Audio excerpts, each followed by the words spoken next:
നാരായണം ചൈവ നരോത്തമം ദേവീം സരസ്വതിം വ്യാസം തതോ ജയമുദീരയേത്.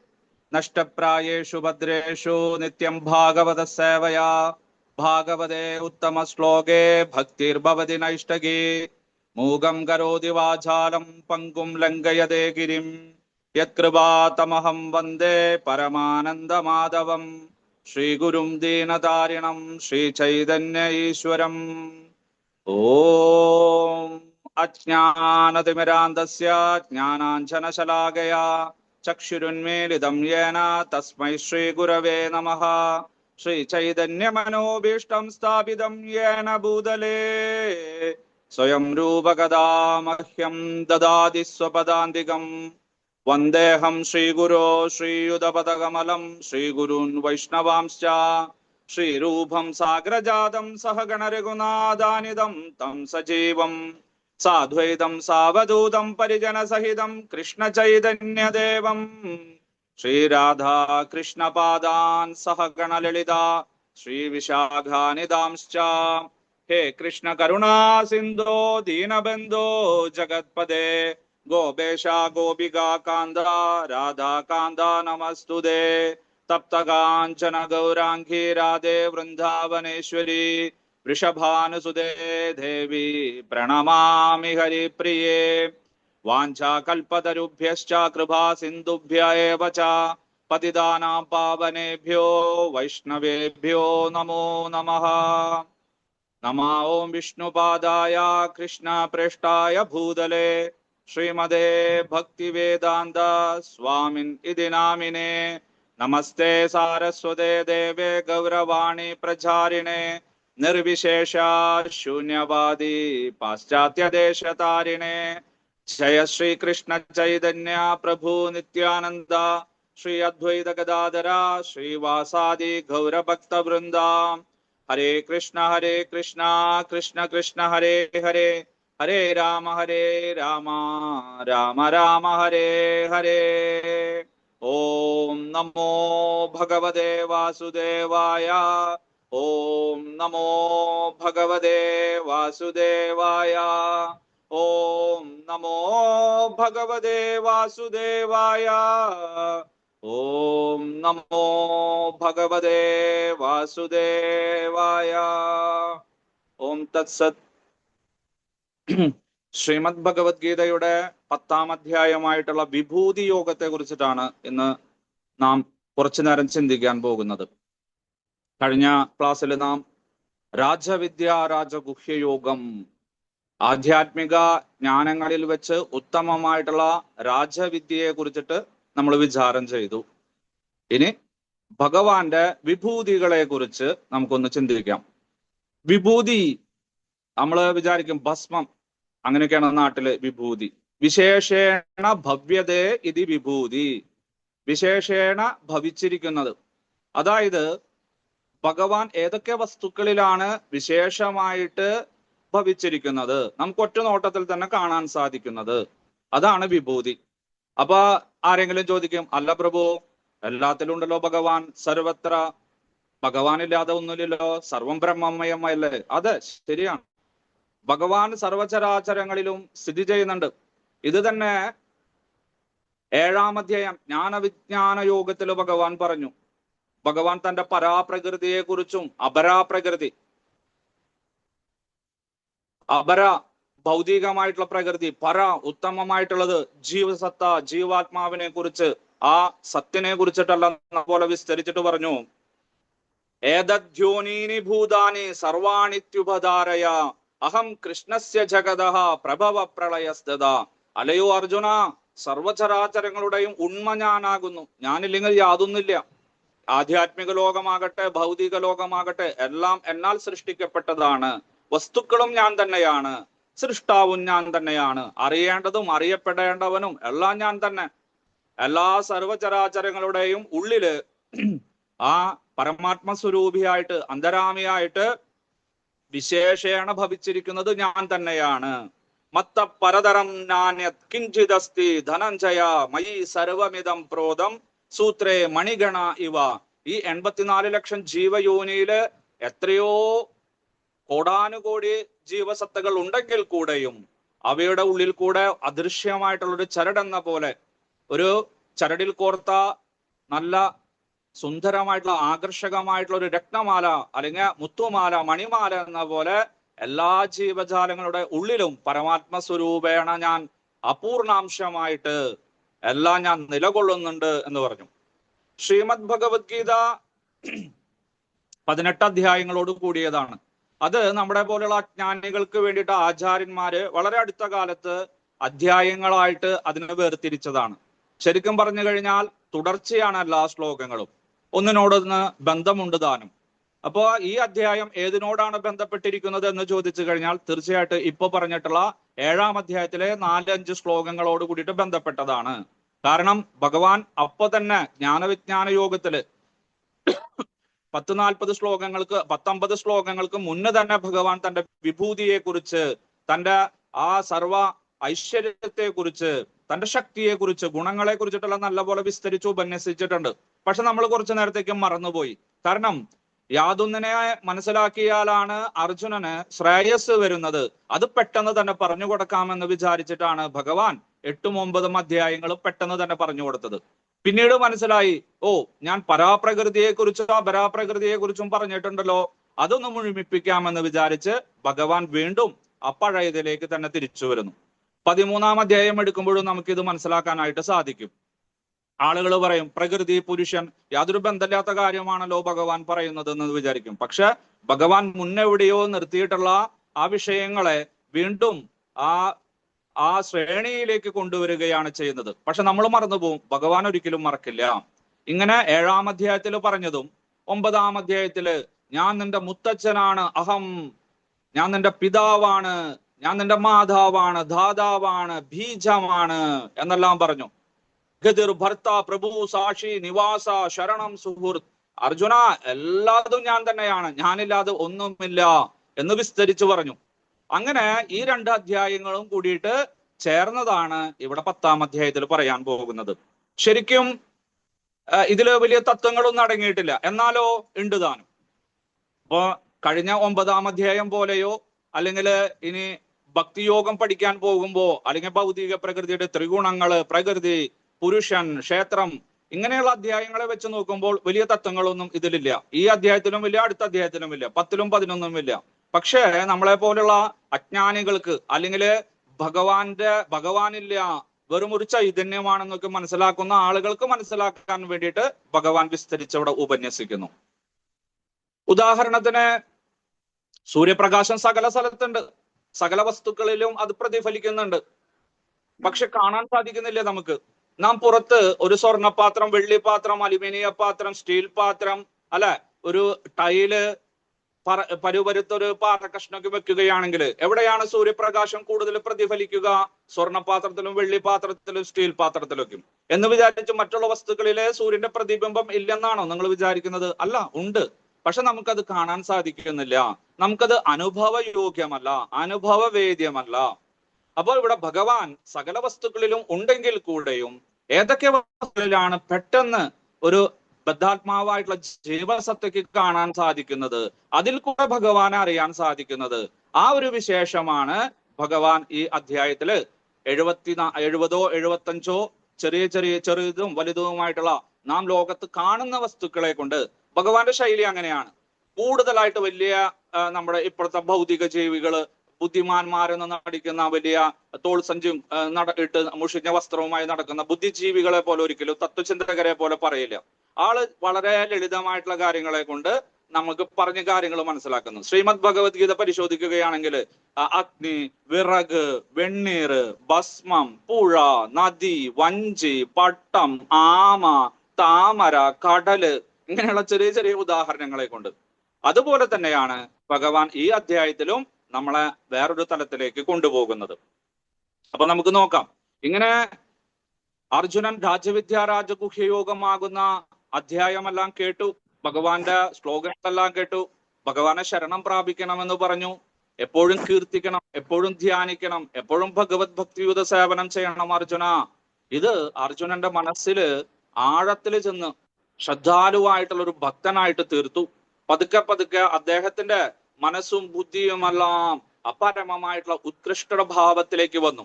ഭഗവാൻ വിചാരിച്ചു, ശരി, ഇപ്പോഴാണ് നല്ലൊരു അവസരം എനിക്ക് വന്നിരിക്കുന്നത്. ഇനി അദ്ദേഹത്തിന് ആ കർമ്മയോഗത്തിൽ നിന്നും ജ്ഞാനയോഗത്തിൽ നിന്നും പതുക്കെ പതുക്കെ ഭക്തിയോഗത്തിലേക്ക് കൊണ്ടുവരാം.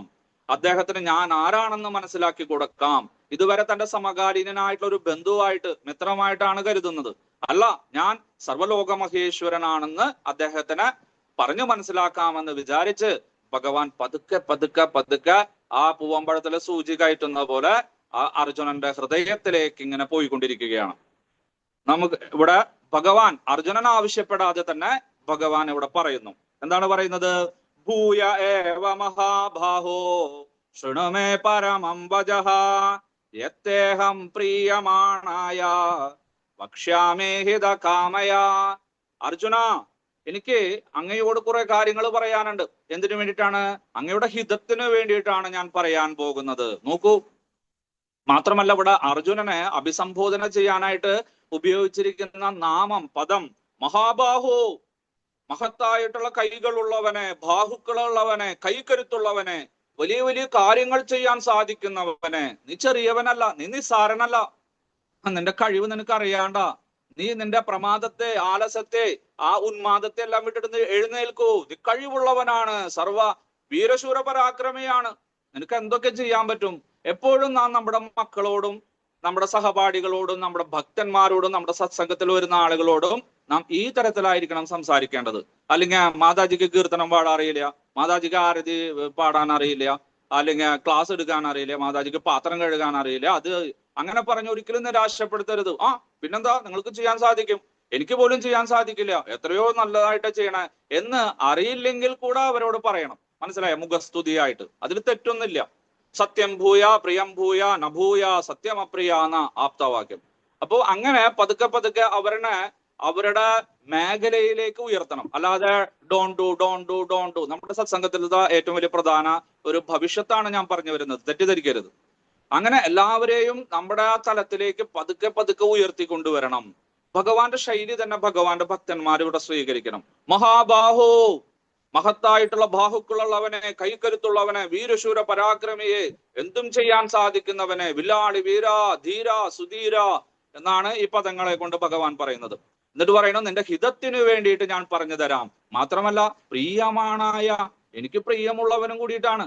അപ്പൊ നമ്മള് പ്രഭുക്കന്മാരോട് മാതാജിമാരോട് സ്വകാര്യമായിട്ട് പറയണം, നോക്ക്, ഞാൻ ആരോടും പറഞ്ഞിട്ടില്ല കേട്ടാ, ഞാൻ താങ്കളോട് മാത്രമേ പറഞ്ഞിട്ടുള്ളൂ, കാരണം എനിക്ക് ഏറ്റവും പ്രിയപ്പെട്ടവനാണ് എന്ന് 10 പേരോട് പറഞ്ഞ കുഴപ്പമില്ല, ആരും അങ്ങോട്ടും ഇങ്ങോട്ടൊന്നും പറയാനൊന്നും പോണില്ല. അപ്പോ ഇതുപോലെ സ്വകാര്യമായിട്ട് നമ്മൾ മറ്റുള്ളവരോട് പറഞ്ഞ് നമ്മുടെ ഹൃദയത്തില്, അവരുടെ ഹൃദയത്തില് നമ്മുടെ സ്ഥാനം ഉറപ്പിക്കണം. 1. 2, പേരെടുത്ത് വിളിച്ചുകൊണ്ട് അവരെ അഭിസംബോധന ചെയ്തുകൊണ്ട്, അല്ലെങ്കിൽ ഹലോ ഇങ്ങോട്ട് വന്നേ, അല്ലെങ്കിൽ ആ പ്രഭു ഇങ്ങോട്ട് വന്നേ എന്നൊക്കെ വിളിക്കുമ്പോ ആശയക്കുഴപ്പമുണ്ടാവും. എന്റെ പേര് വിളിച്ചില്ലല്ലോ, ആരെയാ വിളിക്കണമെന്നൊന്നും അറിയില്ല. അപ്പൊ നമ്മൾ എപ്പോഴും അവരുടെ പേരെടുത്ത് അഭിസംബോധന ചെയ്തുകൊണ്ട് അവരുടെ ആ ഹൃദയത്തിലേക്ക് നമ്മുടെ വാക്കുകൾ, പുഷ്പിതമായിട്ടുള്ള വാക്കുകൾ ഇറങ്ങിച്ചെന്ന് അവരെ ബഹുമാനിക്കുകയും സ്നേഹിക്കുകയും ചെയ്താൽ മരണം വരെ അവർ നമ്മുടെ കൂടെ ഉണ്ടാവും. നമ്മൾ പറയുന്നത് എന്തും അനുസരിക്കാനായിട്ട് അവർ തയ്യാറാവും.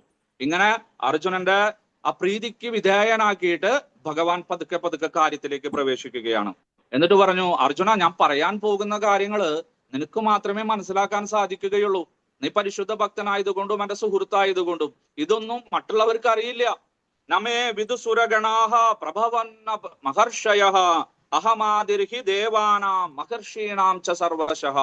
അർജുന, എന്റെ ആ പ്രഭാവം, പ്രകർഷേണഭാവം, അല്ലെങ്കിൽ എന്റെ ഉൽപ്പത്തി, അല്ലെങ്കിൽ എന്റെ ഗുണങ്ങള്, എന്റെ മറ്റുള്ള ആ വിഭൂതികള്, എന്റെ ഐശ്വര്യങ്ങള്, ഇതൊന്നും ആർക്കും തന്നെ അറിയില്ല.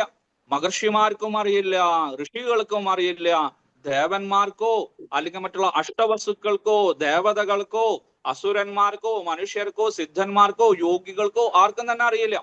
അതാണ് മഹത്തായിട്ടുള്ള ഋഷി, അതാണ് മഹർഷി. ഋഷി എന്ന് പറഞ്ഞെന്ന് വെച്ചാൽ സത്യദർശി, സത്യം മനസ്സിലാക്കിയത്. ആ പരമനിരപേക്ഷ സത്യം ആരാണെന്ന് മനസ്സിലാക്കിയിട്ട് തിരിച്ചു വന്ന് നമ്മുടെ പോലുള്ള ആളുകൾക്ക് വേണ്ടിയിട്ട് ഗ്രന്ഥരൂപേണ ആ സത്യത്തെ മനസ്സിലാക്കി തന്നിട്ടുള്ള ക്രാന്തദർശികൾ, അവരാണ് ഋഷിമാര്. ഈ ഋഷിമാരിൽ വെച്ച് മഹത്തായവരാണ് മഹർഷിമാര്. ഇങ്ങനെ ഋഷിമാർക്കും അറിയില്ല, മുനിമാർക്കും അറിയില്ല, മഹർഷിമാർക്കും അറിയില്ല. പിന്നെ ആർക്കറിയുന്നത്? നമ്മുടെ പോലെയുള്ള പരിശുദ്ധ ഭക്തന്മാർക്ക്, അവധൂതന്മാർക്ക്. ഭഗവാന് വേണ്ടി സർവാത്മന ശരണം പ്രാപിച്ചിരിക്കുന്ന ആളുകൾക്ക് മാത്രമേ ഭഗവാനെ അറിയുവാനായിട്ട് സാധിക്കുള്ളൂ. അല്ലാതെ പുസ്തകപ്പുഴുക്കളായിട്ടുള്ള ആളുകൾക്കോ 24 മണിക്കൂർ ധ്യാനത്തിൽ മുഴുകിയിരിക്കുന്ന ആളുകൾക്കോ അല്ലെങ്കിൽ വലിയ വലിയ ഗ്രന്ഥങ്ങൾ തലയിൽ ചുമന്നുകൊണ്ട് അതിനെ 10 തരത്തിൽ വ്യാഖ്യാനിച്ച് ആ വലിയ വലിയ പ്രഭാഷണം നടത്തുന്ന ആളുകൾക്ക് ചിലപ്പോൾ മനസ്സിലായി എന്ന് വരില്ല. മറിച്ച് ആ ഭഗവത് ഭക്തിയുത സേവനത്തിലെല്ലാം ഏർപ്പെട്ടുകൊണ്ട് എന്റെ അന്ധരാമിയാണ്, എന്റെ പിതാവാണ്, എന്റെ മാതാവാണ് എന്നെല്ലാം കരുതിയിട്ട് സർവാത്മനാ ശരണം പ്രാപിക്കുന്ന, എന്നെക്കാളും കൂടുതൽ ഇഷ്ടപ്പെടുന്ന, എന്റെ ഹൃദയത്തിലിരിക്കുന്ന അല്ലെങ്കിൽ ഞാൻ തന്നെയാകുന്ന ആ ഭഗവാനെ പ്രീണിപ്പിച്ചുകൊണ്ട് ധർമ്മം തു സാക്ഷാൽ ഭഗവത് പ്രണീതം, ഭഗവാന്റെ സന്തോഷമാണ് എന്റെ സന്തോഷം, അതിനേക്കാളും വലിയ സന്തോഷമില്ല എന്ന് വിചാരിച്ച് പൂർണ്ണ സമയം ഭഗവാനെ സ്മരിച്ചുകൊണ്ട് സർവകർമ്മത്തിലും ഭഗവാനെ ഏർപ്പെടുത്തിക്കൊണ്ട് ഭഗവാനെ ഒരു കേന്ദ്ര ബിന്ദുവായിട്ട് നിർത്തി ജീവിതം നയിക്കുന്ന ഭക്തന്മാർക്ക് ഇതെല്ലാം മനസ്സിലാക്കാനായിട്ട് സാധിക്കും. യോമാമജമനാധിം ച വേത്തി ലോകമഹേശ്വരം അസമ്മൂഢ സമർത്ഥേഷു സർവപാപേ പ്രമുച്യതേ. അല്ല പ്രഭു, ഭഗവാൻ എല്ലാത്തിന്റെയും ഉൽപ്പത്തിയാണ്, പ്രഭവമാണ്, പ്രളയമാണ്. അറിഞ്ഞിട്ട് ഞങ്ങൾക്ക് എന്താ കാര്യം ചോദിച്ചു കഴിഞ്ഞാൽ ഭഗവാൻ പറയുന്നു, ഇതറിഞ്ഞു കഴിഞ്ഞാൽ നീ സർവപാപങ്ങളിലും മുക്തനായിട്ട് നീ എന്നെ തന്നെ പ്രാപിക്കും. നോക്കൂ, ഭഗവാൻ ആരാണെന്ന് അറിഞ്ഞാൽ മതി. ജന്മകർമ്മചമേ ദിവ്യം ഏവം യോ വേത്തി തത്വതഃ തെക്വാ ദേഹം പുനർജന്മ നൈതിമാമേതി അർജുന. ഭഗവാൻ ആരാണെന്ന് മനസ്സിലാക്കിയാൽ മതി, വേറെ ഒന്നും തന്നെ ചെയ്യേണ്ട. നിങ്ങള് ആയിരക്കണക്കിന് വഴിപാടുകളോ ശയനപ്രദക്ഷിണങ്ങളോ തുലാഭാരങ്ങളോ ക്ഷേത്ര ദർശനങ്ങളോ അല്ലെങ്കിൽ 24 മണിക്കൂറോ ഭക്തിയുത സേവനമോ ഒന്നും ചെയ്യേണ്ട ആവശ്യമില്ല. ഭഗവാൻ ആരാണ്, ഞാൻ ആരാണ്, ഭഗവാനും ഞാനും തമ്മിലുള്ള അഭേദ്യമായിട്ടുള്ള ബന്ധം എന്ത്, അദ്ദേഹത്തിന്റെ പ്രകാരമാണ് സന്തോഷിക്കേണ്ടത്, അദ്ദേഹത്തിന്റെ പ്രഭാവം എന്താണ്, അദ്ദേഹം ആരാണ്, ഈ ചെറിയ ചെറിയ കാര്യങ്ങൾ മാത്രം അറിഞ്ഞു കഴിഞ്ഞാൽ പുനർജന്മം എടുക്കേണ്ടതായിട്ട് വരുന്നില്ല. നമ്മുടെ സർവപാപങ്ങളും നശിച്ചു പോകുന്നു. കാരണം എല്ലാതും ഞാൻ തന്നെയാണ്. നിന്റെ ബുദ്ധിയും നിന്റെ ജ്ഞാനവും നിന്റെ മറവിയും നിന്റെ വിഡ്ഢിത്തരവും ദയ കാരുണ്യം തുടങ്ങി എന്തൊക്കെയാണ് നിന്റെ ഉള്ളിലുള്ളത് അതെല്ലാം ഞാൻ തന്നതാണ്, എന്നിൽ നിന്ന് കടമെടുത്തതാണ്, ഞാൻ തന്നെയായിട്ട് ഭവിച്ചതാണ്. ബുദ്ധിർജ്ഞാനമസമ്മോഹ ക്ഷമാ സത്യം ധമശമഃ സുഖം ദുഃഖം ഭവോ ഭാവോ ഭയം ചാഭയമേവ ച അഹിംസാ സമദാ തുഷ്ടി തപോദാനം യശോ യശഃ ഭവന്തി ഭാവഭൂതാനാം മത്വ ഏവ പ്രജഗ്വിദാഃ. ഈ പറഞ്ഞ ഒരു മനുഷ്യനുണ്ടാകുന്ന ഗുണങ്ങളും ദോഷങ്ങളും എല്ലാം എന്നിൽ നിന്നാണ് ഉണ്ടായത്, ഞാനാണ് നിനക്ക് തന്നത്.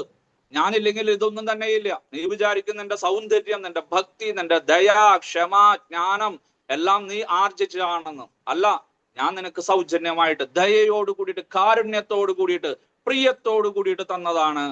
ഇങ്ങനെ മനസ്സിലാക്കി കഴിഞ്ഞാൽ പിന്നെ നമ്മുടെ ആ മിഥ്യാഹങ്കാരം, നമ്മുടെ ആ ദുരഭിമാനം അല്ലെങ്കിൽ നമ്മുടെ അപകർഷതാബോധം ഇതെല്ലാം നശിച്ചു പോകും. അതിനു വേണ്ടിയിട്ടാണ് ഭഗവാൻ പറയുന്നത്. അല്ലാണ്ട് ഭഗവാന്റെ കേമത്തരം നമ്മൾ വിളിച്ചു പറയുന്ന പോലെ വിളിച്ചു പറയുന്നതല്ല.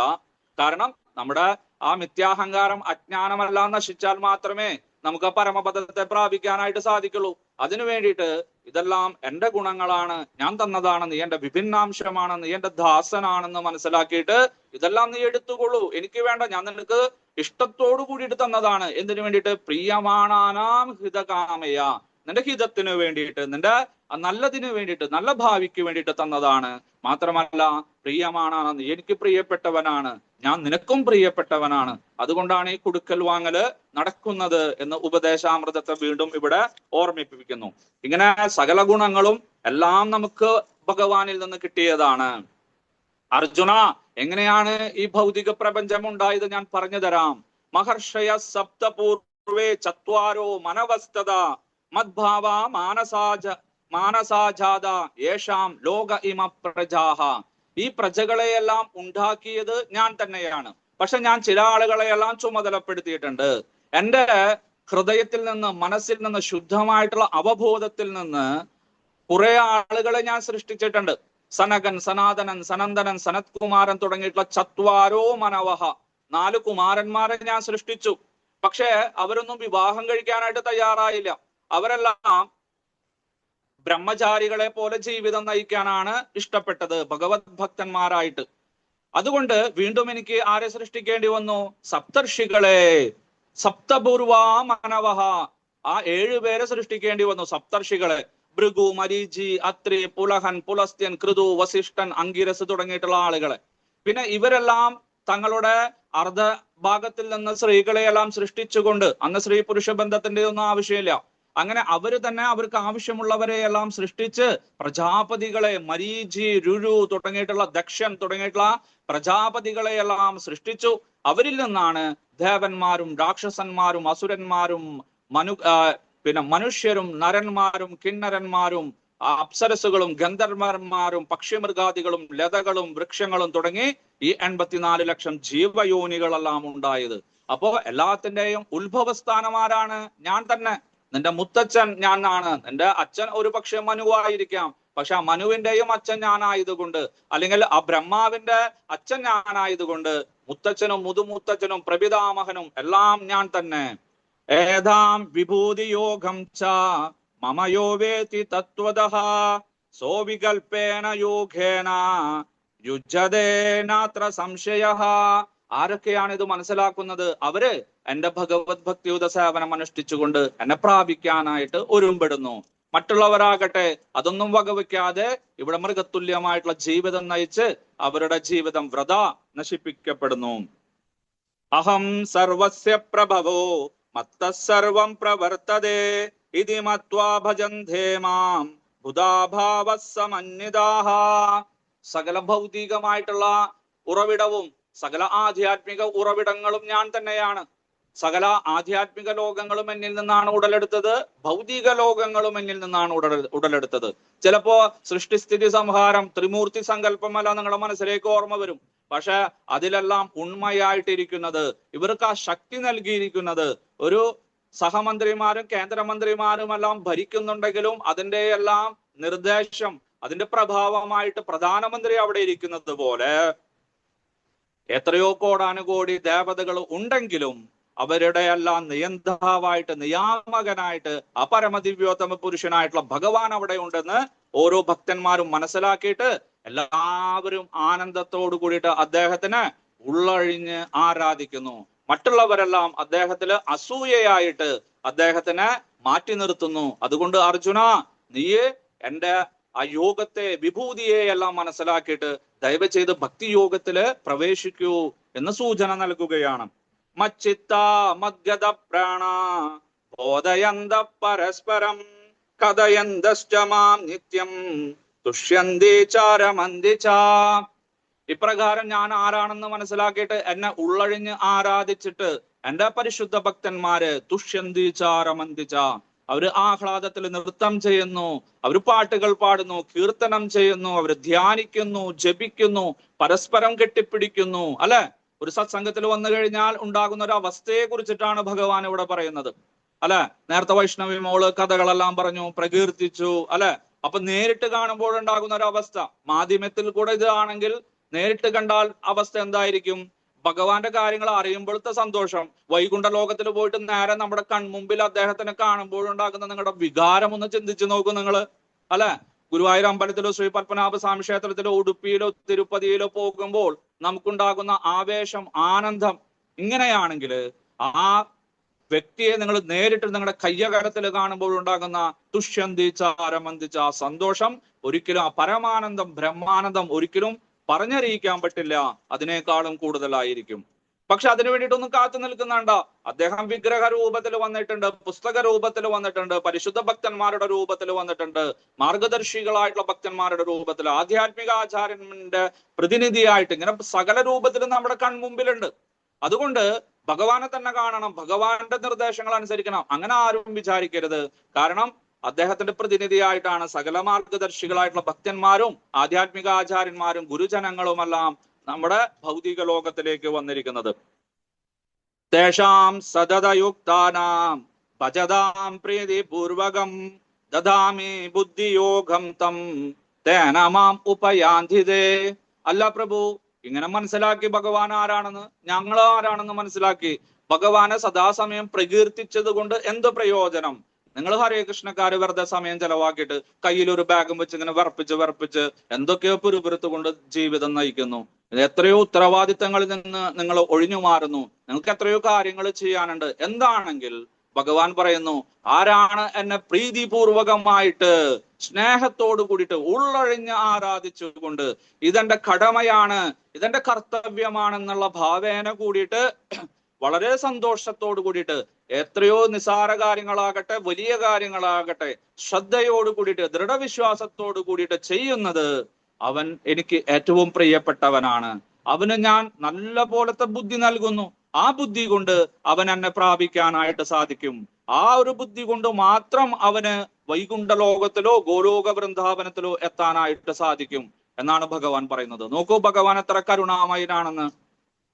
അപ്പൊ എന്തിനാണ് നമ്മൾ ജപിക്കുന്നത്, കീർത്തിക്കുന്നത്, കീർത്തനം ചെയ്യുന്നത്, നൃത്തം ചെയ്യുന്നത്, ഭഗവാനെ നിവേദിക്കുന്നത്, ഭഗവാന് പത്രം പുഷ്പം ഫലം തോയം വെക്കുന്നത്, വിഗ്രഹാരാധന ചെയ്യുന്നത്, അഭിഷേകം ചെയ്യുന്നത്? എന്തിനാ നമ്മൾ സമയം വേസ്റ്റ് ആക്കുന്നത്? എന്തിനാ നമ്മുടെ ധനത്തെ നമ്മൾ വ്യയം ചെയ്യുന്നത് എന്നാണെങ്കിൽ അതിനുത്തരമാണ് ഭഗവാൻ പറയുന്നത്.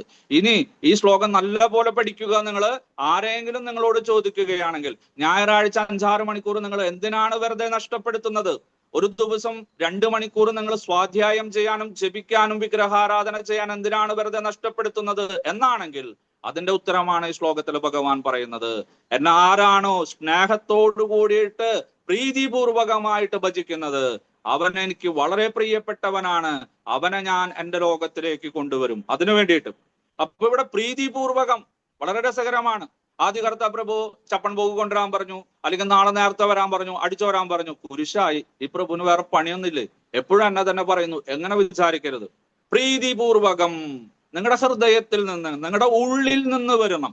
ഭഗവത് ഭക്തിയുത സേവനമാകട്ടെ, ജോലിയാകട്ടെ, എന്ത് തന്നെയാകട്ടെ, നിസാര കാര്യങ്ങൾ, ഇനി ബാത്റൂം കഴുകലോ പാത്രം കഴുകലോ അടിച്ചുവാരി വൃത്തിയാക്കലോ വേറെ ഭക്തന്മാരെ നമ്മുടെ സത്സംഗത്തിലേക്ക് കൊണ്ടുവരലോ പുസ്തക വിതരണമോ എന്ത് ജോലി ആയിക്കോട്ടെ, ആധ്യാത്മികമായിട്ട് ബന്ധപ്പെട്ട എന്തുമായിക്കോട്ടെ, അല്ലെങ്കിൽ ഭഗവത് ഭക്തിയുത സേവനവുമായിട്ട് ബന്ധപ്പെട്ട എന്ത് തന്നെ ആയിക്കോട്ടെ, അതെല്ലാം പ്രീതിപൂർവകമായിട്ട് ക്ലാസ് എടുക്കാനോ ആരതി ചെയ്യാനോ അതുമാത്രമല്ല ശ്രേഷ്ഠമായിട്ടുള്ളത്, അനേകം ജോലികൾ ശ്രേഷ്ഠമായിട്ടുള്ളതുണ്ട്. ചിലപ്പോൾ മറ്റുള്ളവർ കാണില്ല, പക്ഷെ നിങ്ങളുടെ ഉള്ളിലുള്ള അന്തരാമിയായിട്ടുള്ള ഭഗവാൻ അതെല്ലാം കാണുന്നുണ്ട്. അതിനുള്ള മാർക്കും അതിനുള്ള ശമ്പളവും നിങ്ങൾക്ക് കൃത്യമായിട്ട് അദ്ദേഹം നൽകും. എന്താണ് തരാൻ പോകുന്നത്? തേനമാം ഉപയാന്തിതേ, അവനെ ഞാൻ എൻ്റെ അടുത്തേക്ക് കൊണ്ടുവരാനുള്ള എല്ലാ സാഹചര്യങ്ങളും ഉണ്ടാക്കും. ഞാൻ തന്നെ പോയിട്ട് കൊണ്ടുവരും. നോക്കണേ ഭഗവാന്റെ കരുണ.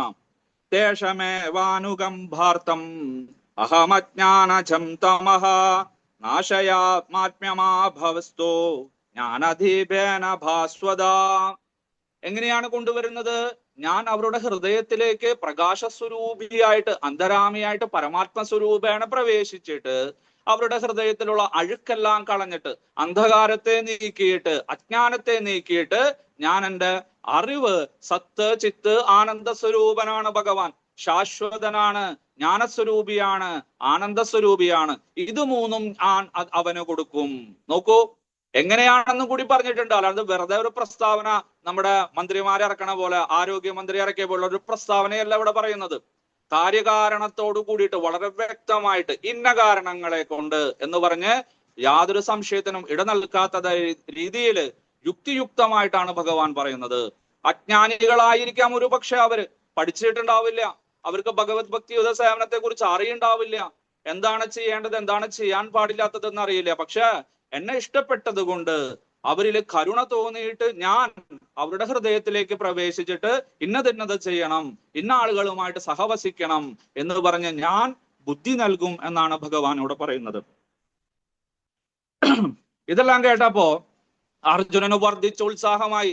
മാത്രമല്ല തന്റെ കൺമുമ്പിലിരിക്കുന്ന ഒരു വ്യക്തി സാധാരണ വ്യക്തിയില്ലെന്നും മനസ്സിലായി. അതുകൊണ്ടാണ് ശരണം പ്രാപിച്ചത്. പക്ഷെ നേരത്തെയുള്ള ആധ്യാത്മിക ഗുരുവിൽ നിന്നും ആ ശിഷ്യനിൽ നിന്നും പതുക്കെ പതുക്കെ ഭാവമാറ്റം വരാനായിട്ട് ആരംഭിച്ചു. ഏതിലേക്ക്? ഭഗവാനും ഭക്തനുമായിട്ടുള്ള ഭാവത്തിലേക്ക്. രണ്ടാമത്തെ ടേണിംഗ് പോയിന്റിലേക്ക് നമ്മൾ വരാണ്. ആദ്യത്തെ ടേണിംഗ് പോയിന്റ് ആണ് ശിഷ്യതേ അഹം ഷാദിമാം ത്വാം പ്രപന്നം, 2-ാം അധ്യായത്തില്. ഇവിടെ 10-11 അധ്യായങ്ങളില് പതുക്കെ പതുക്കെ അർജുനൻ ആ ശിഷ്യബന്ധം വിട്ടിട്ട് പതുക്കെ ഭക്തബന്ധത്തിലേക്ക് വരികയാണ്. ഭഗവാൻ ആരാണെന്ന് മനസ്സിലായി. സാധാരണ വ്യക്തിയല്ല, ജ്ഞാനിയല്ല, വിജ്ഞാനിയല്ല, സർവലോക മഹേശ്വരനാണെന്ന് മനസ്സിലായി.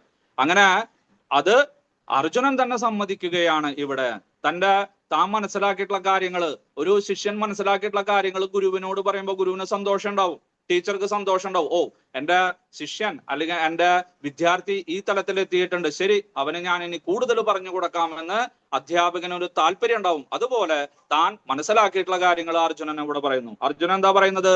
പരം ബ്രഹ്മ പരം ധാമ പവിത്രം പരമം ഭവാൻ പുരുഷം ശാശ്വതം ദിവ്യം ആദിദേവമജം പ്രഭു വിഭും ആഹുസ്ത്വാ മൃഷയ സർവേ ദേവർഷിർനാരദസ്തദാ അസിതോ ദേവരോ വ്യാസ സ്വയം ചൈവ ബ്രവീഷിമേ. അങ്ങാരാണെന്ന് മനസ്സിലായി. അങ്ങ് ദേവകി പുത്രനായിട്ടുള്ള വെറും ആ വാസുദേവനല്ല, ആ വൃന്ദാവനത്തിലെ വിഹാരനല്ല, ആ കോമളാംഗനായിട്ടുള്ള കൃഷ്ണനുമല്ല, മറിച്ച് പരംബ്രഹ്മ, അങ്ങ് പരബ്രഹ്മമാണ്, അങ്ങ് പരമാത്മാവാണ്, സർവലോക മഹേശ്വരനാണ്. പരംധാമ വിഭൂതികളോട് കൂടിയിട്ട് ഐശ്വര്യത്തോടു കൂടിയിട്ട് ആ ധാമത്തിലിരിക്കുന്നവനാണ്, വൈകുണ്ഠധാമത്തിലിരിക്കുന്നവനാണ്. പവിത്രം, അങ്ങ് പവിത്രനുമാണ്. ഭവാൻ, അങ്ങ് നോക്കണേ, നീ, ഞാൻ നോക്കി വിളിച്ചിട്ടുള്ള ആ വ്യക്തി ഉടനെ തന്നെ പതുക്കെ പതുക്കെ ഭഗവാൻ, അങ്ങ്. ഇനി കുറച്ചു കഴിഞ്ഞെന്ന് വെച്ചാൽ ആ ഒരു റെസ്പെക്റ്റോട് കൂടിയിട്ട് തന്റെ വിശ്വരൂപകം കണ്ട് മുമ്പിൽ നിൽക്കുന്ന ആള് ആരാണെന്ന് മനസ്സിലാക്കിയിട്ട് തൊഴുകൈയോട് കൂടിയിട്ട് നമസ്കരിച്ച് അദ്ദേഹത്തിന് പ്രകീർത്തിക്കുന്ന കുറെ രംഗങ്ങളുണ്ട്. അപ്പൊ നമ്മുടെ കണ്ണിൽ നിന്ന് വെള്ളം വരും. പുരുഷം ശാശ്വതം ദിവ്യം, ദിവ്യനായിട്ടുള്ള പുരുഷനാണ് അങ്ങ്, ശാശ്വതനാണ്, എല്ലാം നശിച്ചാലും നിലനിൽക്കുന്നവനാണ് അങ്ങ്, ആദിദേവനാണ്, അജനാണ്. ഇങ്ങനെ ഭഗവാനെ പ്രകീർത്തിക്കുകയാണ്, തന്റെ ഗുരുവിനെ പ്രകീർത്തിക്കുകയാണ്. ഇതെല്ലാം അങ്ങ് മാത്രമല്ല, ആഹു പറഞ്ഞിട്ടുണ്ട്, കേട്ടിട്ടുണ്ട്. ആരൊക്കെ പറഞ്ഞിരിക്കുന്നത്? ദേവർഷിർ നാരദ, ദേവർഷിയായിട്ടുള്ള നാരദൻ എന്റെ വീട്ടിലേക്ക് വരുമ്പോഴും ഞങ്ങൾ വനവാസ സമയത്തൊക്കെ പറഞ്ഞിട്ടുണ്ട്. ആ ഗോവിന്ദൻ ഉണ്ടല്ലോ, ആ ദ്വാരകാവാസി, അവൻ സാധാരണ ആളല്ല, അവൻ ഇന്നാളാണ്, നിങ്ങൾക്കത് മനസ്സിലാകും പിന്നീട് എന്നൊക്കെ പറയാറുണ്ട്. പക്ഷെ ഞങ്ങൾ അധികം വിശ്വസിച്ചിരുന്നില്ല. ഇപ്പൊ എനിക്ക് മനസ്സിലായി. അസിതോ ദേവലോ വ്യാസഹ, മാത്രമല്ല ഞങ്ങളുടെ വീട്ടിൽ യാഗം ചെയ്യാനും യജ്ഞം ചെയ്യാനും എല്ലാം ഋതിക്കുകൾ വരാറുണ്ട്. അസിതൻ ദേവൻ എന്ന് പറഞ്ഞിട്ടുള്ള ശ്രേഷ്ഠരായിട്ടുള്ള മഹർഷിമാര് അവരും പറയുന്നത് കേട്ടിട്ടുണ്ട് എന്നെല്ലാം പറഞ്ഞ് ആ ഗുരുശിഷ്യ പരമ്പരയിൽപ്പെട്ടിട്ടുള്ള ആളുകളുടെ വാക്യങ്ങളെല്ലാം ഞാൻ അംഗീകരിക്കുന്നു. മാത്രമല്ല സ്വയം ചൈവ ബ്രവീഷിമേ, അങ്ങും ഇപ്പോൾ പറയുന്നു ഞാൻ എല്ലാത്തിന്റെയും പ്രഭവും പ്രളയവും നിധാനവും ബീജവുമാണെന്ന്. ഞാനത് വിശ്വസിക്കുന്നു ഭഗവാനെ, ശരിയാണ്. അതുകൊണ്ട് അങ്ങയുടെ വിഭൂതികളെ ദയവ് ചെയ്ത് പറഞ്ഞു തന്നാലും. സർവമേതദ്രുതം മന്യേ യന്മാം വദസി കേശവ നഹിതേ ഭഗവത് വ്യക്തിം വിദുർദേവാനധാനവാഹ സ്വയമേവാത്മനാത്മാനം വേത്തത്വം പുരുഷോത്തമ ഭൂതഭാവന ഭൂദേശ ദേവദേവ ജഗത്പദേ. അലയോ ജഗത്പദേ, ജായതേ ഗച്ഛതേ, ഇത് ജഗത്ത് വന്നും പോയിക്കൊണ്ടിരിക്കുന്ന ഈ ഭൗതിക ലോകത്തിന്റെയും ആധ്യാത്മിക ലോകത്തിന്റെയും ഉറവിടവും സൃഷ്ടിസ്ഥിതി സംഹാരമൂർത്തിയും നിയാമകനും പുരുഷന്മാരിൽ വെച്ച് ഉത്തമനായിട്ടുള്ള പുരുഷോത്തമനും അങ്ങാണെന്ന് എനിക്കറിയാം. ഈ അങ്ങയുടെ ആ പ്രഭാവമൊന്നും ദേവന്മാർക്ക് അറിയില്ല, പിന്നെയാണ് രാക്ഷസന്മാർക്കും അസുരന്മാർക്കും മനുഷ്യർക്കും മനസ്സിലാവുന്നത്, മഹർഷിക്കും മനസ്സിലാവില്ല എന്ന് അങ്ങ് പറഞ്ഞു. അതുകൊണ്ട് അങ്ങയുടെ ആ വിഭൂതി, അങ്ങയുടെ വിശേഷണ പ്രകൃതം, ഭാവം, സ്വഭാവം, ഗുണങ്ങള്, അങ്ങ് ഏതൊക്കെ വസ്തുക്കളിലെ ഏതൊക്കെ രൂപത്തിലാണ് ഇരിക്കുന്നത്, അങ്ങയുടെ പ്രഭാവം നിറഞ്ഞിട്ടുള്ള വസ്തുക്കൾ എങ്ങനെയാണ്, അങ്ങയുടെ അവതാരങ്ങൾ എന്തൊക്കെയാണ്, ഇതൊക്കെ അറിയാനായിട്ട് എനിക്ക് ആഗ്രഹമുണ്ട്. കേഷു കേഷു ച ഭാവേഷു ചിന്തോസി ഭഗവന്മയ, ഏതെല്ലാം രൂപങ്ങളിലാണ് ഞാൻ അങ്ങയെ ആരാധിക്കേണ്ടത്? കാരണം ലോകത്തിലുള്ള എല്ലാവർക്കും ആ സച്ചിദാനന്ദ സ്വരൂപനായിട്ടുള്ള അങ്ങയുടെ ശ്യാമ രൂപം ചിലപ്പോ മനസ്സിലേക്ക് എത്തിയെന്ന് വരില്ല. അല്ലെങ്കിൽ ചതുർഭുജ രൂപം, പരമാത്മ സ്വരൂപിയായിട്ട് ശംഖ് ചക്ര ഗദാ പത്മത്തോട് കൂടിയിട്ടുള്ള ആ രൂപവും ചിലപ്പോ യോഗികൾ ധ്യാനിക്കുന്ന പോലെ ചിലപ്പോ അജ്ഞാനിയായിട്ടുള്ള ആളുകൾക്ക് പറ്റില്ല. ഇനി നിരാകാര ബ്രഹ്മവാദികൾ ചെയ്യുന്ന പോലെ രൂപമില്ലാത്തൊരു ഭഗവാനെ ആരാധിക്കാനും പറ്റില്ല. സാധാരണക്കാർക്ക് അവരുടെ ജീവിതത്തിൽ കാണുന്ന വസ്തുക്കളില് ഏതൊക്കെ രൂപത്തിലാണ് ഇരിക്കുന്നത്, അങ്ങനെ ആ വസ്തുക്കളെ ആരാധിച്ചുകൊണ്ടെങ്കിലും അവർ പതുക്കെ പതുക്കെ ആ അങ്ങയുടെ രൂപത്തെ ആകർഷണാക്കാനായിട്ട് ശ്രമിക്കും. അതുകൊണ്ട് ഏതൊക്കെ വസ്തുക്കളില് ഏതൊക്കെ രൂപത്തിലാണ് അങ്ങിരിക്കുന്നത് അതൊന്നു പറഞ്ഞു തരോ. വിസ്തരേണാത്മനോ യോഗം വിഭൂതിം ച ജനാർദ്ദന ഭൂയ കഥയ തൃപ്തിർഹി ശൃണ്വതോ നാസ്തി മേ മൃതം. അങ്ങയുടെ വായിൽ നിന്ന് വരുന്ന അമൃതമാകുന്ന അമൃത തുല്യമായിട്ടുള്ള വാക്കുകളെ കേൾക്കാനായിട്ട് എനിക്ക് എത്ര കേട്ടിട്ടും മതിയാവുന്നില്ല. നോക്കിവിടെ സോപ്പിടുകയാണ് ഭഗവാന്, അല്ലെ? അപ്പൊ നമുക്ക് വേറൊരു വ്യക്തിയിൽ നിന്ന് നമുക്ക് എന്തെങ്കിലും ഗ്രഹിക്കണമെങ്കിൽ സോപ്പിടണം. ഇവിടെ അർജുനനും വില്ലാളി വീരനാണ്, ബുദ്ധിമാനാണ്. അതുകൊണ്ട് ദയവ് ചെയ്തിട്ട് പറഞ്ഞു തരൂ, ഒരു ശിഷ്യൻ അങ്ങനെ തന്നെയാണ് ചെയ്യേണ്ടത്. ഒരു വിദ്യാർത്ഥി അങ്ങനെ തന്നെയാണ്.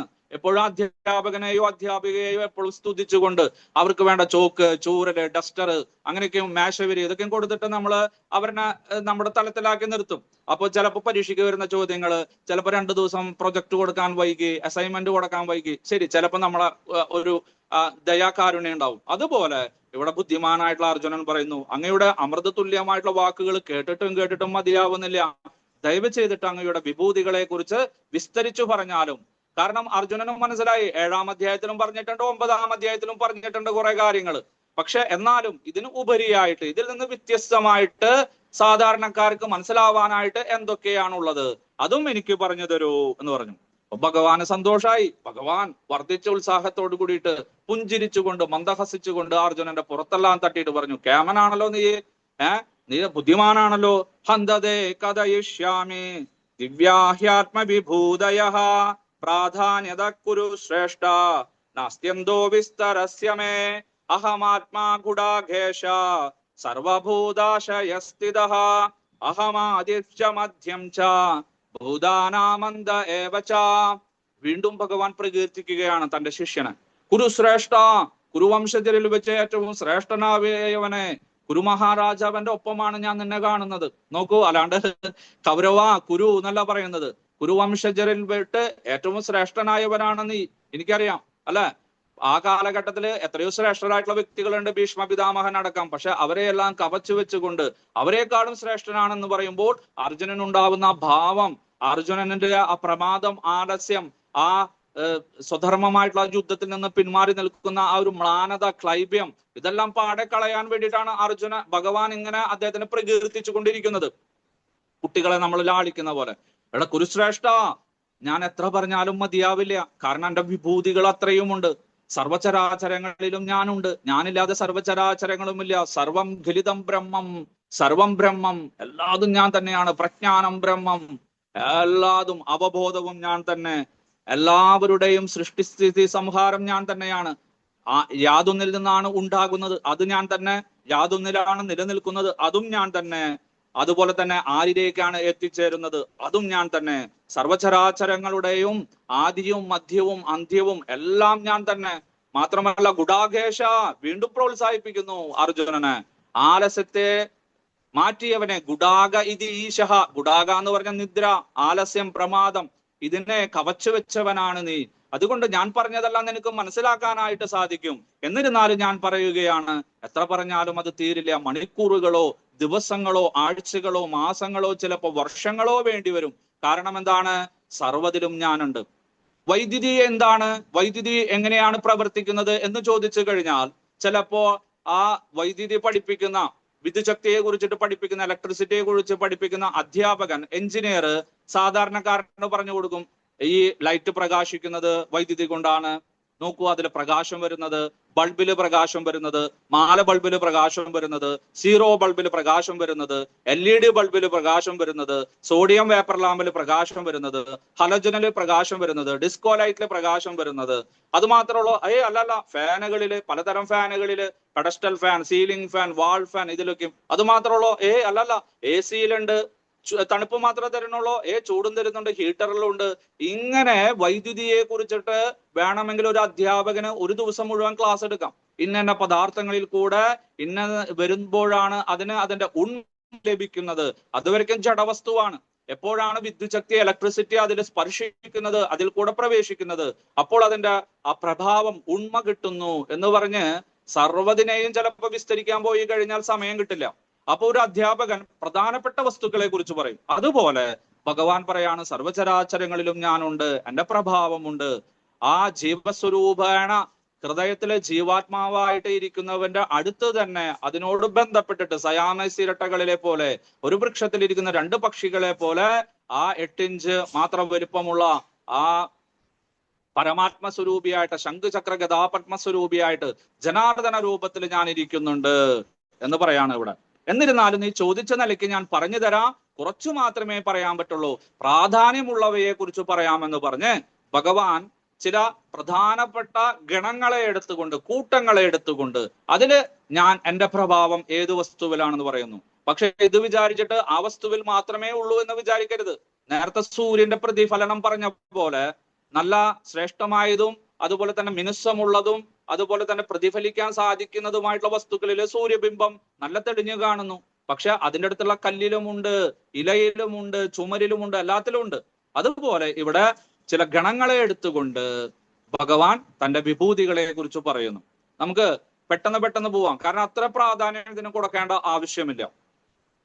ആദിത്യാനാമഹം വിഷ്ണു ജ്യോതിഷാം രവിരംശുമാൻ. ആദിത്യന്മാരിൽ വെച്ച് ദ്വാദശാദിത്യന്മാര്, 12 തരം ആദിത്യന്മാരിൽ പ്രകാശ സ്വരൂപത്തിൽ വെച്ച് വിഷ്ണുവാണ് ഞാൻ, മഹാവിഷ്ണുവാണ് ഞാൻ. ജ്യോതിഷാം രവി അംശുമാൻ, ജ്യോതിഷികളിൽ വെച്ച് പ്രകാശത്തെ പൊതിപ്പിക്കുന്ന ആ രശ്മികളോടൊത്ത്, അതാണ് ജ്യോതിസ് എന്ന് പറയുന്ന രശ്മികളോടൊത്തവയില് രവി ഞാനാകുന്നു, സൂര്യൻ ഞാനാകുന്നു. കാരണം സൂര്യനാണ് കൂടുതൽ രശ്മികളുള്ളത്, പ്രകാശമുള്ളത്. മരീചിർ മരുതാമസ്മിഹി, മരീചികളിൽ വെച്ച് കാറ്റിന്റെ ദേവതകളാണ് മരുത്തുക്കള്. അതായത് ദേവേന്ദ്രന്റെ അമ്മ വീണ്ടും ഗർഭം ധരിച്ചു ദേവേന്ദ്രന് ശേഷം. പക്ഷെ ദേവന്മാരുടെ അധിപനായി മാറുമോ എന്നുള്ളൊരു ശങ്കയുണ്ടായി. ഉടനെ തന്നെ ദേവേന്ദ്രൻ ചെറിയൊരു രൂപം പ്രാപിച്ച അമ്മയുടെ വയറ്റിന്റെ ഉള്ളിലേക്ക് പോയിട്ട് ആ കുട്ടിയെ 7 കഷ്ണങ്ങളായിട്ട് മുറിച്ചു. വീണ്ടും ആ കുട്ടികൾ വലുതാവാനായിട്ട് ആരംഭിച്ചപ്പോ ആ 7നെ വീണ്ടും 7 ആക്കിയിട്ട് മുറിച്ചു. അങ്ങനെ 7 49 കഷ്ണങ്ങളാക്കി. പക്ഷെ അച്ഛൻ മരീചി അതിന് വീണ്ടും ജന്മം കൊടുക്കുകയാണ് ഉണ്ടായത്. എന്നിട്ട് ദേവേന്ദ്രൻ പറഞ്ഞു, അറിയാതെ സംഭവിച്ചതാണ്, പക്ഷെ നീ എന്റെ കൂടെ നിന്നോളൂ, കാറ്റായിട്ട് നിന്നോളൂ. അങ്ങനെ മന്ദമാരുതനായിട്ടുള്ള മരീചിയാണ് ഇവയില് കേമനായിട്ട് വന്നത്. നക്ഷത്രാണ മഹാം ശശി, ശശി നമ്മുടെ സോമൻ, നമ്മുടെ ചന്ദ്രനാണ് നക്ഷത്രങ്ങളിൽ വെച്ച്. അയ്യോ തെറ്റുപറ്റിയില്ലോ ഭഗവാന്, ശശി അല്ലെങ്കിൽ ചന്ദ്രൻ നക്ഷത്രമല്ലല്ലോ പ്രഭു എന്ന് വേണമെങ്കിൽ ചോദിച്ചേക്കാം. ഇവിടെ ഭഗവാൻ പറയുന്നത് രാത്രി കാണുന്ന നക്ഷത്രങ്ങളിൽ വെച്ച് ഏറ്റവും പ്രകാശ സ്വരൂപം ആർക്കാണ്? ശശിക്ക്, ചന്ദ്രന്. അതാണ് ഉദ്ദേശിച്ചത്. അല്ലാതെ നക്ഷത്രങ്ങൾ ഭഗവാൻ അറിയാം നക്ഷത്രങ്ങൾ എന്തൊക്കെയാണെന്ന്. പക്ഷെ രാത്രി കാണുന്നത്, നക്ഷത്രങ്ങൾ എപ്പോഴാണ് നിങ്ങൾക്ക് കാണാനായിട്ട് സാധിക്കുക? രാത്രി. അപ്പൊ അത് രാത്രി കാണുന്ന പ്രകാശ സ്വരൂപങ്ങളിൽ വെച്ച് ഞാൻ ചന്ദ്രനാകുന്നു, ആർത്ഥമാണ് പറഞ്ഞത്. അല്ലാതെ നമ്മുടെ ഇപ്പോഴത്തെ ബുദ്ധി വെച്ചിട്ട് അതിനെ ഒരിക്കലും കണക്കാക്കരുത്. അങ്ങനെ പോയി കഴിഞ്ഞാൽ നമുക്ക് ഭഗവാനെ കുറിച്ചോ ഭഗവാന്റെ വിഭൂതികളെ കുറിച്ചിട്ടോ ഒന്നും മനസ്സിലാവില്ല. നേരത്തെ പറഞ്ഞ മാതിരി ദദാമി ബുദ്ധിയോഗം തം തേനമാം ഉപയാന്തിതേ, ഭഗവാൻ തന്നിട്ടുള്ള ബുദ്ധി ഉപയോഗിച്ച്, യുക്തി ബുദ്ധി ഉപയോഗിച്ചിട്ട് ഭഗവാൻ ആരാധിക്കുകയാണ് വേണ്ടത്.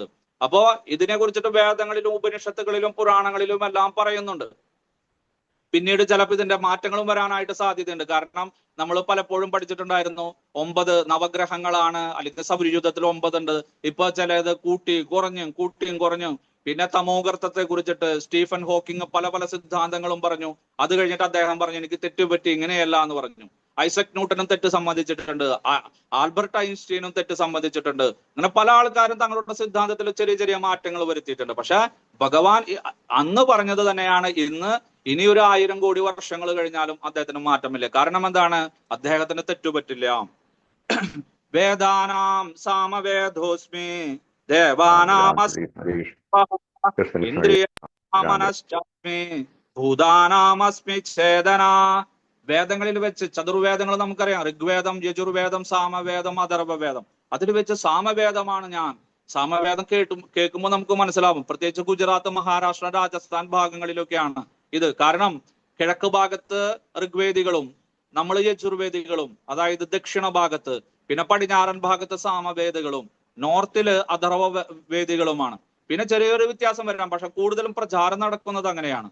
അപ്പോ ഗാനാലാപനത്തോട് കൂടിയിട്ട് അവിടുത്തെ ആരതികളും പൂജകളെല്ലാം കണ്ടു കഴിഞ്ഞാൽ നമുക്ക് അറിയാൻ പറ്റും. നമുക്ക് കുറെ ആചാരങ്ങൾക്ക് അനുഷ്ഠാനങ്ങൾക്കാണ് നമ്മൾ യജുർവേദികള് പ്രാധാന്യം കൽപ്പിക്കുന്നതെങ്കിൽ നമ്മള് പ്രത്യേകിച്ചും ഗുജറാത്തിലും ബോംബെയിലേക്കും പോയി കഴിഞ്ഞാൽ പാട്ടുപാടി അവർ നൃത്തം ചെയ്ത് അങ്ങനെ സാമവേദം ആലപിച്ച് ആ പാട്ട് കേൾക്കുമ്പോൾ തന്നെ നമ്മുടെ ഹൃദയത്തിൽ പരമാനന്ദം ഉണ്ടാവും.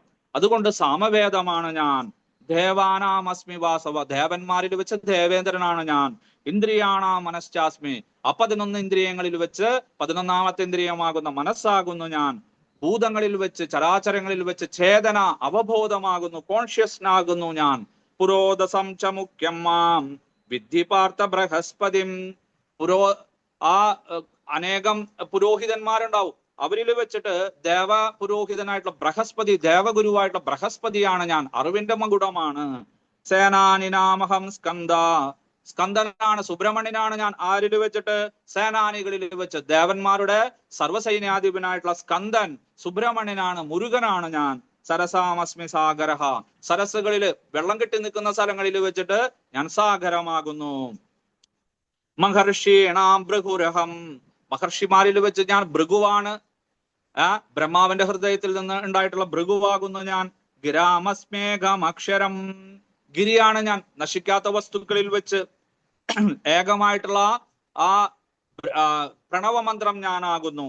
യജ്ഞാനാം ജപയജ്ഞോസ്മി, അനേകം യജ്ഞങ്ങൾ അറിയാം നമുക്ക്. പുത്രകാമേഷ്ടി, രാജസൂയ യാഗം, ഗണപതി ഹോമം, സുദർശന ഹോമം, ഇങ്ങനെയുള്ള യജ്ഞങ്ങളിലും ഹോമങ്ങളിലും വെച്ച് ജപയജ്ഞമാകുന്നു ഞാൻ. അപ്പൊ ആളുകൾ ചോദിക്കാറുണ്ട്, അല്ല നിങ്ങൾ എന്തിനാ ജപിക്കുന്നത്?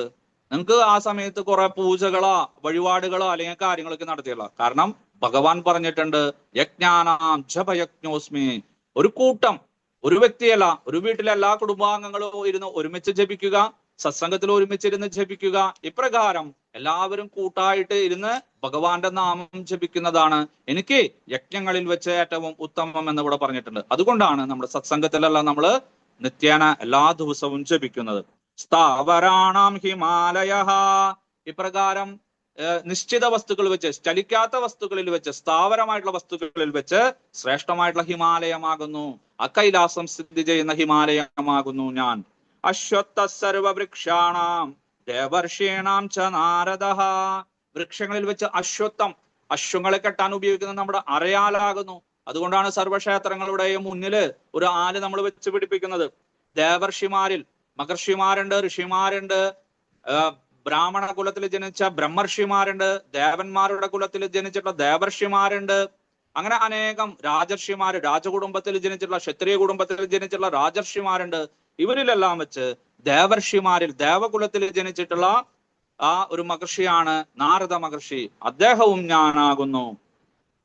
ഗന്ധർവാണാം ചിത്രരഥ, ആ നല്ലപോലെ പാട്ടുപാടി നൃത്തം ചെയ്യുന്ന, സർവകലകളും അറിയാവുന്ന ചിത്രരഥൻ എന്നറിയപ്പെടുന്ന ഗന്ധർവനാണ്. ഇദ്ദേഹത്തിനെ കുറിച്ച് കുറെ കഥകളെല്ലാം നിങ്ങൾക്ക് ഋതുപർണൻ, അതുപോലെ തന്നെ സത്യവാൻ സാവിത്രി, അല്ലെങ്കിൽ കുറെ കഥകളിൽ പറഞ്ഞു കൊടുക്കുന്നുണ്ട് ഈ ചിത്രരഥനെ കുറിച്ച്. സിദ്ധാനാം കപിലോ മുനിഹേ, സിദ്ധന്മാരിൽ വെച്ച്, അറിവുള്ളവരിൽ വെച്ച്, സിദ്ധിയുള്ളവരിൽ വെച്ച് കപില മഹർഷി ഞാനാകുന്നു. ദേവഹൂതിയുടെ പുത്രനായിട്ടുള്ള കപില മഹർഷി ഞാനാകുന്നു. ഉച്ചൈസ്രവസ്സമശ്വാനാം, അശ്വങ്ങളിൽ വെച്ച് ദേവേന്ദ്രന്റെ കുതിരയായിട്ടുള്ള ഉച്ചൈസ്രവസ്, വെളുത്ത കുതിര ഞാനാകുന്നു. വിദ്യമാമൃതോദ്ഭവം ഐരാവതം ഗജേന്ദ്രാണാം നരാണാം ച നരാധിപം, ആനകളില് ഇന്ദ്രവാഹനമായിട്ടുള്ള ഐരാവതം ഞാനാകുന്നു. മനുഷ്യരില് ഞാൻ രാജാവുമാണ്. ആയുധാനാമഹം വജ്രം, ആയുധങ്ങളിൽ വെച്ച് ഞാൻ വജ്രായുധമാണ്. ദേവേന്ദ്രന്റെ ആയുധമാണ്, ഇടിമിന്നലാണ് ഞാൻ. ധേനൂനാമസ്മി കാമധൂ, കറക്കുന്ന പശുക്കളിൽ വെച്ച് കാമധേനു ഞാനാകുന്നു. പ്രജന്നശ്ചാസ്മി കന്ധർപ്പ, അങ്ങനെ വംശവർധന നടത്താനായിട്ട് ഇരിക്കുന്ന ആളുകളിൽ വെച്ച് കന്ദർപ്പൻ, കാമദേവൻ ഞാനാകുന്നു. സർപ്പാണാമസ്മി വാസുകി, അതുപോലെ തന്നെ സർപ്പങ്ങളില് വാസുകി ഞാനാകുന്നു. ആ വിഷമുള്ള വസ്തുക്കളിൽ വെച്ച്, ആ പാമ്പുകൾ, അല്ല സർപ്പം, പാമ്പ്, നാഗം, അങ്ങനെ കുറെ വിഷമുള്ളത്, വിഷം കുറഞ്ഞത്, ഉഗ്രവിഷമുള്ളത്, അങ്ങനെ കുറെ ശ്രേണികളുണ്ട്. അതില് വാസുകി ഞാനാകുന്നു. അനന്തശ്ചാസ്മി നാഗാനാം, അനേകം തലയുള്ളതാണ് നാഗങ്ങള്, അതിൽ ഞാൻ അനന്തനാണ്. അതാണ് ഞാൻ ഇരിപ്പിടമായിട്ട് സ്വീകരിച്ചിരിക്കുന്നത്. വരുണോയാത സാമഹം, അതുപോലെ തന്നെ ജലജീവികളില് വരുണ രാജാവ് ഞാനാകുന്നു. പിതർനാമര്യമാച്ചാസ്മി, ആര്യമാവ് ഞാനാകുന്നു. പിതൃക്കള്, പിതൃലോകത്തിന്റെ ഉടമയായിട്ടുള്ള ആര്യമാവ് ഞാനാകുന്നു. യമസംയപദാമഹം, അതുപോലെ തന്നെ ആ ശിക്ഷ നൽകുന്നവരിൽ വെച്ചിട്ട് യമദേവൻ ഞാനാകുന്നു, യമധർമ്മൻ ഞാനാകുന്നു. പ്രഹ്ലാദശ്ചാസ്മി ദൈത്യാനാം, അസുരന്മാരിൽ വെച്ചിട്ട് പ്രഹ്ലാദൻ ഞാനാണ്. കാലക്കലയദാമഹം, ആ കാലവൈരഭത്തിൽ വെച്ചിട്ട്, കാലനിർണയത്തിൽ വെച്ച് കാലം ഞാനാകുന്നു. കാലസ്വരൂപിയായിട്ട് മരണമായിട്ട് വരുന്നതും ഞാൻ തന്നെ. മൃഗാണാം ച മൃഗേന്ദ്രോഹം, മൃഗങ്ങളിൽ വെച്ച് മൃഗേന്ദ്രനായിട്ടുള്ള സിംഹം ഞാനാകുന്നു. വൈനദേയശ്ച പക്ഷിണാം, പക്ഷിയിൽ വെച്ചിട്ട് ഗരുഡൻ ഞാനാകുന്നു. വിനതയുടെ പുത്രനായിട്ടുള്ള ഗരുഡൻ, പക്ഷി രാജാവ് ഞാനാകുന്നു. അല്ലെ, ഇതെല്ലാം മൃഗേന്ദ്രൻ, ദേവേന്ദ്രൻ, മൃഗേന്ദ്രൻ, പക്ഷീന്ദ്രൻ എന്നൊക്കെ പറയില്ലേ. എല്ലാത്തിലും ഒരു ഇന്ദ്രഭാവമുണ്ട്, ഒരു ആധിപത്യമുണ്ട്. അതില് ആ സിംഹം ഞാനാകുന്നു, ഗരുഡൻ ഞാനാകുന്നു, ദേവേന്ദ്രൻ ഞാനാകുന്നു. പവനപ്പവതാമസ്മി. അതുപോലെ തന്നെ ശുദ്ധീകരിക്കുന്ന വസ്തുക്കളിൽ വെച്ച് അഗ്നി ഞാനാകുന്നു. രാമശസ്ത്രഭൃതാമഹം. ആയുധം കയ്യിലേന്തി നടക്കുന്നവരിൽ വെച്ചിട്ട് പരശുരാമൻ ഞാനാകുന്നു. ജഷാണാം മകരശ്ചാസ്മി. ജലജീവികളിൽ വെച്ചിട്ട് മത്സ്യങ്ങളിൽ വെച്ച് ആ സ്രാവ് മകര മത്സ്യം ഞാനാകുന്നു. ശ്രോതസ്സാമസ്മി ജാനവി. ആ വലിയ വലിയ നദികളിൽ വെച്ചിട്ട് ജാനവി, അജഹ്നു മഹാരാജാവിന്റെ ആ ആശ്രമത്തിൽ കൂടെ പോകുന്ന ജാനവിയായിട്ടുള്ള ഗംഗാ നദിയാകുന്നു ഞാൻ. അക്ഷരാണാമഘാരോസ്മി ദ്വന്ദ്സാമാസികസ്യ ച. അക്ഷരങ്ങളിൽ ആ ഏറ്റവും ആദ്യം അതിലത്തെ ആ ഞാനാകുന്നു. ഹിന്ദി ആയിക്കോട്ടെ, സംസ്കൃതമായിക്കോട്ടെ, തെലുങ്ക് ആയിക്കോട്ടെ, മലയാളമായിക്കോട്ടെ, ഏറ്റവും ആദ്യം എഴുതുന്നത് ആയാണ്. അത് ഭഗവാനാണെന്ന് നിങ്ങൾ മനസ്സിലാക്കണം. ദ്വന്ദ്സാമാസികസ്യ ച. സമാസങ്ങളെ കുറിച്ചിട്ട് അറിയാം. ബഹുവ്രീഹി, ദ്വന്ദ് സമാസം. അതില് ദ്വന്ദ് സമാസമാണ് ഞാൻ. അഹമേവാക്ഷയ കാലോ. നശിക്കാത്ത വസ്തുക്കൾ വെച്ച് കാലമാകുന്നു. ദാദാഹം വിശ്വധോമുഖം. സൃഷ്ടികർത്താക്കളിൽ വെച്ചിട്ട് 4 മുഖത്തോടു കൂടിയിട്ടുള്ള ബ്രഹ്മാവും ഞാനാകുന്നു. മൃത്യു സർവഹരാശ്ചൈവ ഉദ്ഭവശ്ച ഭവിഷ്യതാം. കീർത്തി ശ്രീവാക്ച നാരീണാം സ്മൃതിർമേധാദീക്ഷമാ. സർവസംഹാരിയായിട്ടുള്ള മരണം ഞാനാകുന്നു. ഭാവിയുടെ ഉദ്ഭവസ്ഥാനവും സ്ത്രീകളിൽ ഉണ്ടാകുന്ന യശസ്, ഭാഗ്യം, മധുരകരമായിട്ടുള്ള സുന്ദര സംഭാഷണം, ഓർമ്മശക്തി, ബുദ്ധിശക്തി, സൈര്യം, ക്ഷമ, ഇതെല്ലാം സ്ത്രീകൾക്ക് നൽകുന്നത് ഞാനാകുന്നു. അപ്പൊ സ്ത്രീകൾക്ക് ഈ സദ്ഗുണങ്ങളൊക്കെ ഉണ്ടെങ്കിൽ ഭഗവാന്റെ പ്രഭാവം അവരിൽ കൂടുതലുണ്ട് എന്ന് വിചാരിക്കണം. ബൃഹസ്സാത്മതഥാ സാമ്നം ഗായത്രി ഛന്ദസാമഹം. സാമവേദ സൂക്തങ്ങളില് ബൃഹസ്സാമം ഞാനാകുന്നു. വേദങ്ങളിലൊക്കെ പല ഭാഗങ്ങളില് ഇന്ന രീതിയിൽ, അതുപോലെ തന്നെ വൃത്തങ്ങളൊക്കെ പറഞ്ഞിട്ടുണ്ട്. അതില് ബൃഹസ്സാമം ഞാനാകുന്നു. ഗായത്രി ഛന്ദസ്സുകളിൽ വെച്ചിട്ട്, അനേകം മന്ത്രക്കൂട്ടങ്ങളിൽ വെച്ചിട്ട് അസൂര്യ ഗായത്രി, ഓം ഭൂർഭുവസ്സുവഹ എന്ന് പറയുന്ന 24 അക്ഷരങ്ങളുള്ള ഗായത്രി ഞാനാകുന്നു. മാസാനാം മാർഗശീർഷോഹം. 12 മാസങ്ങളിൽ വെച്ച് മാർഗശീർഷം ഞാനാകുന്നു. അതായത് നമ്മുടെ ദാമോദര മാസം കഴിഞ്ഞു വരുന്ന നമ്മുടെ ആ മാസം ഞാനാകുന്നു. വൃശ്ചിക മാസം, തണുത്ത നല്ല ശുദ്ധമായിട്ടുള്ള, അധികം ചൂടില്ല അധികം തണുപ്പില്ല, സുഖമായിട്ട് മൂടി പുതച്ച് ഉറങ്ങാൻ പറ്റാവുന്ന കാലാവസ്ഥ ഞാനാകുന്നു. ഋതൂനാം കുസുമാകരഹ. അങ്ങനെ 6 ഋതുഭേദങ്ങളില് വസന്തം ഞാനാകുന്നു. ദ്യുതം ചലയതാമസ്മി തേജസ്വിനാമഹം. ജയോസ്മി വ്യവസായോസ്മി സത്വം സത്വവധാമഹം. അതുപോലെ തന്നെ വഞ്ചകരുടെ ചൂതുകളി ഞാനാകുന്നു. അല്ലെ, ഭഗവാനെ ചൂത് കളിക്കാൻ വിളിച്ചില്ല. അപ്പൊ ഭഗവാൻ പറയുന്നുണ്ട്, എന്നൊന്ന് വിളിച്ചാൽ മതിയായിരുന്നു. അവന് വേണ്ടിയിട്ട് ശകുനിയിരുന്നു. അതുപോലെ നിനക്ക് വേണ്ടിയിട്ട് ഞാനിരിക്കാം, എനിക്ക് ചൂത് കളിയുണ്ട്, കാരണം ഞാൻ ചൂതാണെന്ന് പറയുന്നുണ്ടായിരുന്നു ആ സമയത്ത്. അതുപോലെ തേജസ്വികളുടെ തേജസ്, അല്ലെ, പ്രഭാവത്തോട് കൂടിയിട്ടുള്ള ആളുകൾ വരുമ്പോൾ നമ്മൾ അറിയാതെ തന്നെ എഴുന്നേറ്റ് പോകും, നമസ്കരിക്കും, കൈകൂപ്പും. അവർക്ക് തേജസ് നൽകുന്നത് ഞാനാണ്. അതുപോലെ എല്ലാ ആളുകളുടെയും ജയം ഞാനാകുന്നു. അവരുടെ ഉദ്യമം ഞാനാകുന്നു. ഏകാഗ്രത ഞാനാകുന്നു. സത്വഗുണം ഞാനാകുന്നു. ശക്തന്മാരുടെ കരുത്തും ഞാനാകുന്നു. വൃഷ്ണീനാം വാസുദേവോസ്മി. വൃഷ്ണികുലത്തിലുള്ള വാസുദേവൻ ഞാനാകുന്നു. അല്ല, ഭഗവാൻ തന്നെ, വസുദേവരുടെ പുത്രനായിട്ട് വാസുദേവൻ. പാണ്ഡവാനാം ധനഞ്ജയ. അല്ലയോ ധനഞ്ജയ, അർജുന, നീയും ഞാൻ തന്നെ. നോക്കൂ, ഭഗവാൻ പറയാണ്, നിനക്ക് ഈ വീര്യശൂര പരാക്രമത്തെ നൽകുന്നതും എല്ലാ കഴിവുകളും നൽകുന്നതും ഞാൻ തന്നെ. നീ തന്നെയാണ് ഞാൻ തന്നെയാണ് നീ. മുനീനാമഭ്യഹം വ്യാസഃ. മുനിമാരിൽ വെച്ച്, മനനം ചെയ്യുന്നവരിൽ വെച്ച്, ആ ഗ്രന്ഥകൃത്തുകളിൽ വെച്ച് വേദവ്യാസ മഹർഷി ഞാനാകുന്നു.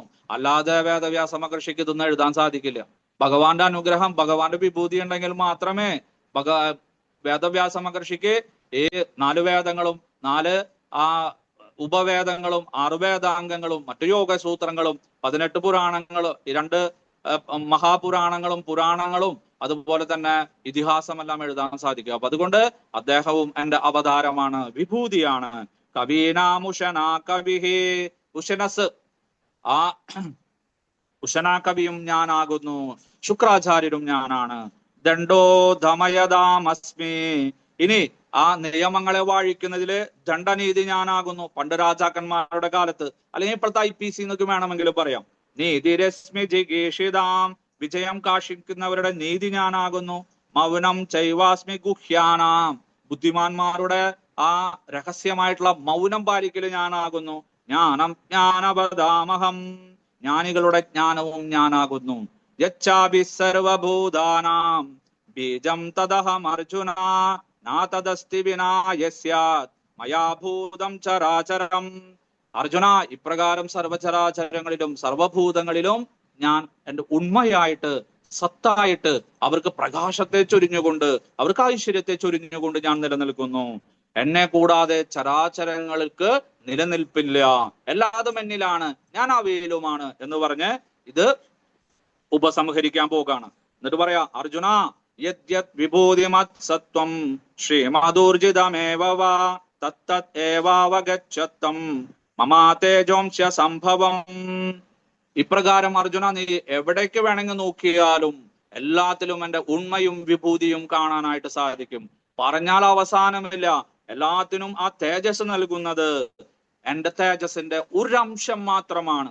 100 അംശങ്ങളുള്ള എൻ്റെ ഒരംശം കൊണ്ടാണ് ഈ ആധ്യാത്മികവും ഭൗതികവുമായിട്ടുള്ള സർവചരാചരങ്ങൾക്കും ഞാൻ ഉണ്മ നൽകുന്നത്.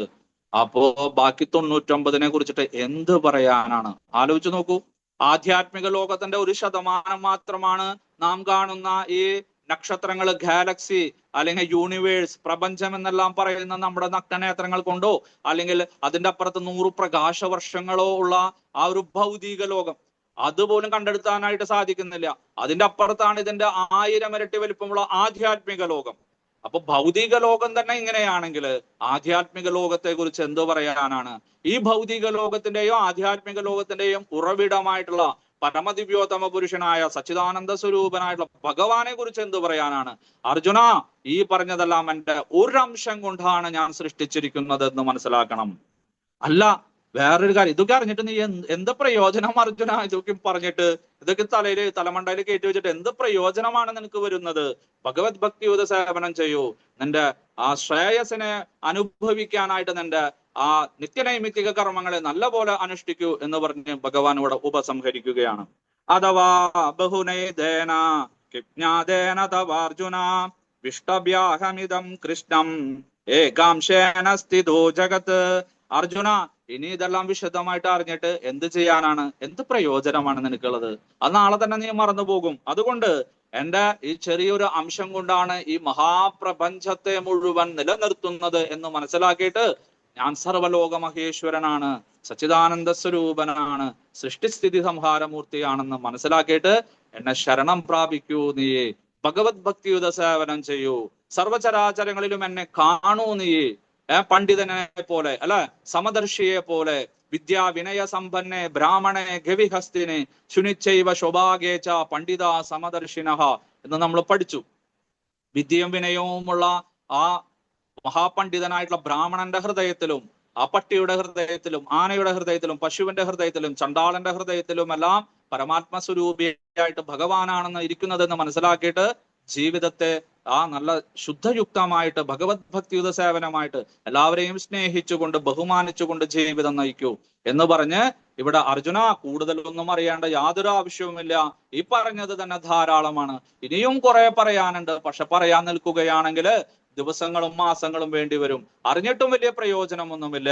നീ നിന്റെ ആ കർത്തവ്യത്തെ, നിന്റെ സ്വധർമ്മത്തെ ആചരിച്ചുകൊണ്ട് ഭഗവത് ഭക്തിയുത സേവനത്തിൽ മുഴുകി സദാസമയവും എന്നെ കീർത്തിച്ചുകൊണ്ട് സ്മരിച്ചുകൊണ്ട് ഈശ്വരാരാധനയായിട്ട് കർമ്മങ്ങൾ ചെയ്യൂ എന്നാണ് എനിക്ക് പറയാനുള്ളതെന്ന് പറഞ്ഞ് ഭഗവാൻ ഈ വിഭൂതി യോഗത്തെ ഉപസംഹരിക്കുന്നു. ഓം തത്സത്.